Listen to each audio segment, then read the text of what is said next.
now I have another dear friend, Shruti Vidwaikar. And Shruti is Assistant Director at SARCAR. SARCAR is Sri Aurobindo Center for Advanced Research. She did her doctoral research at Pondicherry University on Sri Aurobindo's poetry, poetics, and aesthetics. Her mentor was, I think, Dr. Sivaramakrishnan, but now she is being mentored by Dr. V. Ananda Reddy to lead SARCAR forward. I request Shruti to come here and talk about the tour of Inner India. Come please.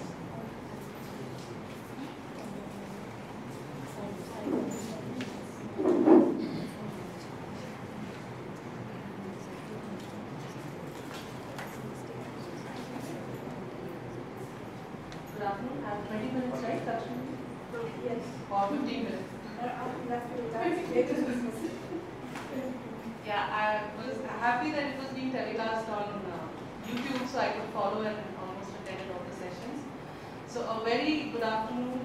Namaste to everyone present here, not only because Alok sir said that is how I also like to treat everyone, Indian or non-Indian, as Namaste.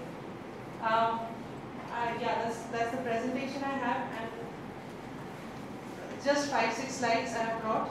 So today we have, we've been talking a lot about tourism, spiritual tourism especially, and when I heard this phrase for the first time, I was quite intrigued. I said, can tourism actually be spiritual? Because we have only these days seen tourism as a very, very commercial activity. There is practically nothing, how much we shop, where do we eat. The first thing that people start, in fact I saw the panel discussion where some people said people come to Pondicherry for food. Or wherever we go for food, good restaurant, good food, good whatever we get to eat. First thing is that. Sightseeing is the second one, or monument seeing is the second option. But the first thing is, acha khana milna chahiye, food should be good. So I really was always taken aback by this phrase, spiritual tourism. But when Dr. Velu invited me for this talk, I gave it a thought, and then, of course, Sri Aurobindo always comes to our help and rescue, and he gives answers to everything, and that's why he's so wonderful that we get all our answers in him. So I have taken the points in a nutshell from him, not summarizing in any way. So why do we go on for a tour? Obviously to take a break from the routine, to see new places. Earlier when we were still younger, we used to only go to see places, not actually to get a break from the routine, but our parents used to take us places saying, this is a nice place, you should see, you should learn about it, it is a beautiful place to visit. Learn about the history of a new place, and then experience and pursuit of beauty. So if we go to Ooty at times, perhaps a lot of people go to hill stations, the same hill stations many times, because they feel that beauty, the connect with nature. I have a lot of friends who really like to go sit in front of the mountains. I am more a sea person, so I prefer being next to the sea. But they go and sit and be one with the nature, or try to be one with the nature. But as I mentioned in the beginning, today tourism has become food, fun and frolic. We really rarely think beyond that. So what do we do? How do we prepare for the real tourism, for a spiritual tourism? First, there's a beautiful concept which I had never heard the word, was a solo tourist. A lot of us go out alone to places where we can be with oneself. And I feel at times that's the best thing to be, or even with the close family members. Actually, if you see, it's a very small place. You can finish it in half a day and come back to Pondicherry. It's a one-day tour, and most of you have been there. But that unalloyed joy and bliss that we get the moment we go there, the moment you come to know that it's a bas relief, the moment you come to know that it's the structural or the architectural quality of that place, how you relate it with the Aurangabad temple, the Kailashnath temple there in Ajanta and Ellora caves that we see. You see, again, the cultural similarity, the balance, the beauty, how the Ajanta caves or the Ellora, that Shiva temple is way more complicated than what we have as the bas relief in Mahabalipuram. So you see how historians have interpreted it. That is a learning. That is somewhere every time we go to Mahabalipuram 1, 2, 3, 15 times, we learn something out of it. One of the persons, I remember a friend of mine, an architect, she said every time I go to Mahabalipuram, I see patterns emerging in front of my eyes. What are those patterns? Perhaps an architect only could tell us. But for us, as general tourists, we can just have an awe and respect, a respect for those who have carved it, those who have envisioned it. We can we can try to become one with those carved rishi who is meditating in the best voice, one cat or snake who is sitting next to it. Why did those people in the ancient times do that? Can we think about it? If we can't quieten our mind, can we think about these things rather than going and writing our names on the pillars and the stones over there? So that is where I think we need to change our own stance of going to these places. In fact, Mother encouraged it. It is not that in the ashram it was not prevalent. Mother, during the vacation time, she used to allow students to go, especially to Jinji Fort and places nearby, to experience this. Because she wanted students to, or even ashramites to understand, sadhaks to understand, I wouldn't say ashramites, sadhaks to understand that being with the nature can be a part of one's sadhana. Being with a monument can also be a part of one's sadhana. And how it affects everybody would be different. But connecting is what is most important. And how do we connect? And how can we connect is left up to us. What is important is in which state of being, consciousness we are going to that place of tour or tourism or heritage building or heritage site, anywhere in the world. Are we going with an attitude open to assimilate? Are we going with the fact that, yes, this place is going to give me something that I'm going to take back and it's going to change me? How many of us come changed after a tour? After, we can say we take a break, 7 days fine, a weekend breaks fine. But those weekend breaks, again in the panel discussion, they were talking about how we can have weekend tourism versus week-long tourism. All those are marketing, for marketing people and commercial things is good. But even when we are doing it as a 2-day break, we are taking a 2-day break, what do? Are we prepared to receive what that thing is giving? Are we rejuvenated after 2 days? Usually what happens is we go for tour for 3 days, the 4th day we are extremely tired and 5th day we have to join the office. But if we go on this kind of a spiritual tourism, on a conscious tour, we will come back way more rejuvenated. We can gain all that energy from what we have seen, from that quietness that we have experienced. Just one more last thing. So what are our key takeaways from what I have understood from what we've been doing since morning about spiritual tourism or conscious tourism is having experienced that unalloyed joy. Unalloyed is unmixed joy, not pleasure, not normal joy, but it's that beautiful joy when you get when you are in meditation, when we see a child, that kind of a pure joy that we get, when we see a flower, a beautiful sunrise. Many times, in fact, our teachers tell us, you go to Pondicherry beach, their ashram beach here, go and sit in front of the sun. When we are very agitated, usually we are told that, go and sit in front of the sun, hear the waves, and then you'll be quiet. We used to do that, especially when we were, I was in Pondicherry University and a lot of turmoil used to take place. Sea was my only friend. And why? Because it would quieten. I could talk to the sea and then it would quieten. There were no pains that I would come back with. I would be very like, I have given away, washed away everything. Similarly, when we see a sunrise, a beautiful sunrise, don't we think when we go for a morning walk and we see the sun, we are so satiated, so rejuvenated that we feel now our day is going to be beautiful. So that is, each day can be that. We don't have to go to necessarily another place to feel that. But when we are talking of tour, these are the things.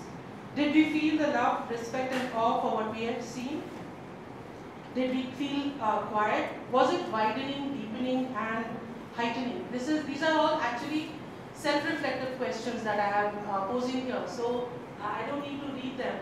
But love, joy, beauty, ananda, quietening, widening, heightening, all these, if that can happen, then we have done a very good spiritual tour of whichever place we go. It need not be somebody said, we are promoting village tourism.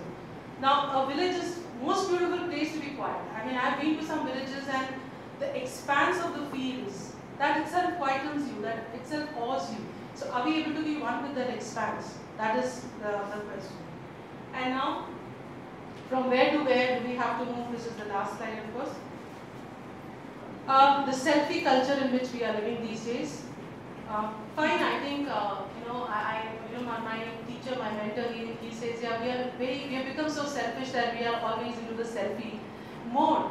Once in a while it's nice, but these days, in fact, whenever we have to make posters and all, and we have always people taking selfies and all the wrong angles of monuments and buildings.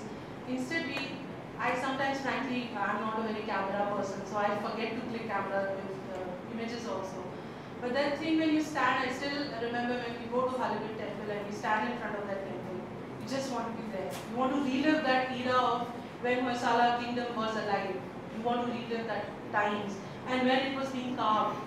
What patience and consciousness those artisans would be having to sit and do that one statue of a beautiful Apsara. And after the whole work accomplished, how would he feel? We see the accomplished work, we see the perfected work.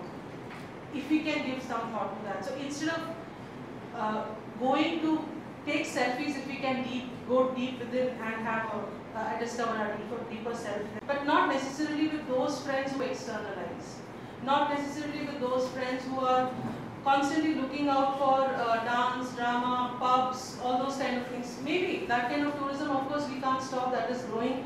But when we are talking of conscious tourism here, when we are talking of spiritual tourism here, this is what all of us who are here in this hall can take back, is to go with oneself or to go with those selected friends or partners who really can be quiet, can be with themselves even when we are amidst nature or amidst any tourist spot. Then reduce as much as noise that we can. Like I had a strange experience, in fact, once I was on a trek and all of the friends whom I was traveling with, all the co-travelers, they all had either the plugins into their ears or they were constantly talking and singing. And I was quite upset because the quietness in the nature was so overwhelming that you wanted to be quiet. The moment you are amidst the mountains, the moment we are in front of the sea or in front of a huge monument like the Tanjore temple or Fatehpur Sikri, anywhere, you feel that magnitude and you're almost awestruck. And you want to be quiet. You want to understand. Lakshmi Didi and other speakers, they did talk about the spirit of the place that you are visiting. What is the spirit of that place? What is the spirit of that geographical unit that we are visiting? Have we stopped ever to think about it? But no, we are busy, we want to listen to music because we are so used to being in noise that we can't be quiet. So tourism can become, or a tour can become a means to become quieter, not become more noisy. That's what we do usually, is try to become more noisy, or we do become noisy. Now, further, the inner preparation, as I said, assimilation of information. Of course, whenever we go to a place, we come to know about it, we read about it, the historical, geographical, whatever the information we can gather. But have we really assimilated it? Or are we constantly again surfing in our mobile, yeah, kaisa hai, wo acha hai, is all that worth seeing or not seeing? So have we assimilated that information? And assimilated not just the information, but the very spirit of the place that we are visiting. For instance, when we go to the Jinji fort here, very close by Pondicherry, it's a very small fort, perhaps from the perspective of tourism. Hardly, I think, I wonder how many tourists go there. But if you see historically, it has a history connected to Shivaji Maharaj. So do we know that? Can we connect with the magnanimity of a king coming from the north or from the middle part of the country and living here, or his relatives living here in the Jinji fort? The historical importance. And I felt odd seeing it, because just to imagine in that age, 300 years ago, 400 years ago, when Shivaji Maharaj lived, he conquered this place, he was here, and we might know these days there's a lot of research that the sambar that we have, idli sambar, the sambar is named after Shivaji's son and brother, Sambhaji. It is not a South Indian dish, it was prepared specially for Sambhaji or one of the Maharashtrian kings. So there is a beautiful cultural connect. We are not disconnected from this land. So all of this India, again, the assimilation of culture from which we have come and to which we are going, to where what we are taking to that place. Then, as I said, acculturation. One of the panelists again mentioned a very beautiful thing. He said, I want people to come to Pondicherry and respect the culture of Pondicherry, or wherever we are going. So are we doing that? That is for our own self-introspection. When we go to, as they say, be a Roman in Rome, are we really doing that? Just because we say Pondicherry is a French colony, are there no other civilians living here? Are there only French people living here? Was a French colony rather? No, in fact we see more of the Indian Tamil crowd here, which is wonderful to see. So why can't we associate ourselves with the local culture here? So one is that acculturation. Second acculturation is Pondicherry is not just another city to visit. It has a spiritual significance, and one of the tourist guides, he said he wants to promote the Vedapuri concept. Do we really know our own culture? Do we really know that Pondicherry is the Vedapuri? Why is it called Vedapuri? What are the achievements of this Vedapuri? The moment we know this, the whole attitude of looking at culture and for people visiting Pondicherry itself will change.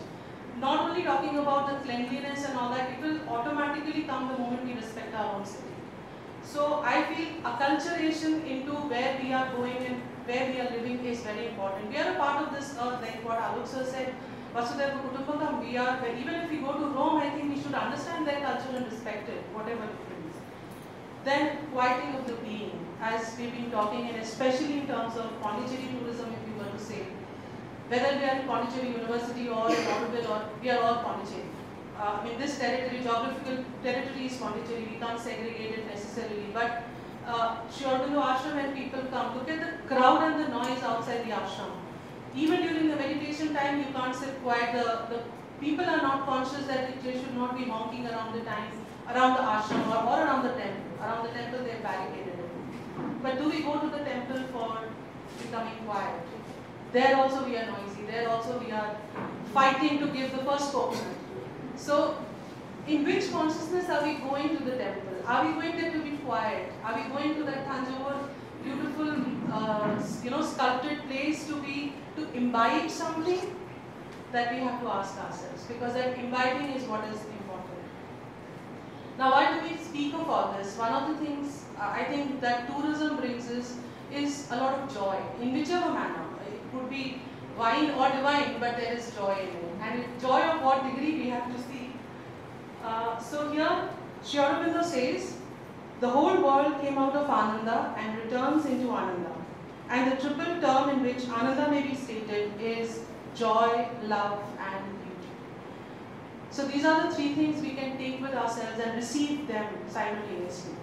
Joy, one might get pleasure drinking the wine, but one might get Ananda drinking the divine. So we have to choose between pleasure and Ananda. What is it that we want?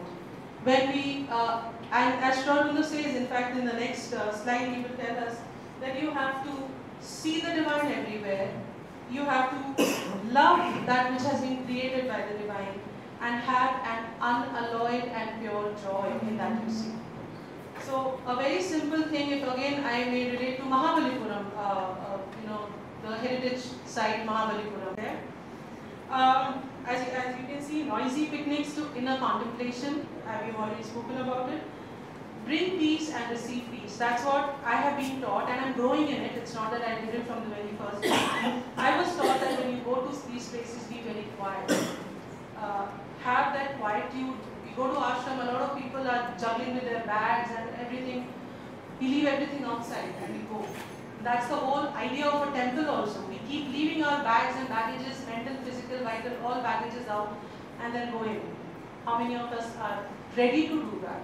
Every time we visit a temple, so many temples, every 10 meters in Pondicherry we have temples. But do we go to the temples with that? Of course, I'm not here a moral policing, I'm just thinking about the tour aspect of it. Because for us, even a temple is a tour. When we go to a local temple on a Sunday is a tour for us. And yeah, Indian tourism can become a means to inner experience rather than a commercial venture. Of course, I wrote rather than, it can never be rather. Commercial it is right now, and it will be always perhaps. But the more we talk about and the more we practice spiritual tourism, that is what perhaps will change things slowly. And when the previous panelists, in fact Lakshmi Didi did mention, she connected nationalism to tourism, not tourism as nationalism. I beg to differ, but certainly tourists, people in tourism department can and should become more and more nationalist. It's a wrong statement to say become. I mean, I'm nobody to give those kind of statements, but all of us, but more so with the tourist guides, because you have to have the right information and the right spirit. And the more we love India, the more we will be able to speak what India is all about. For that we have to read, we have to experience, we have to travel a lot in the right spirit. Many times we don't take tourist guides. I don't know what is the scenario these days, but when I go on a tour, I don't take tourist guides because I have better information about the place than the tourist guides. Frankly speaking, yes, I've experienced this. So I've stopped taking tourist guides for myself.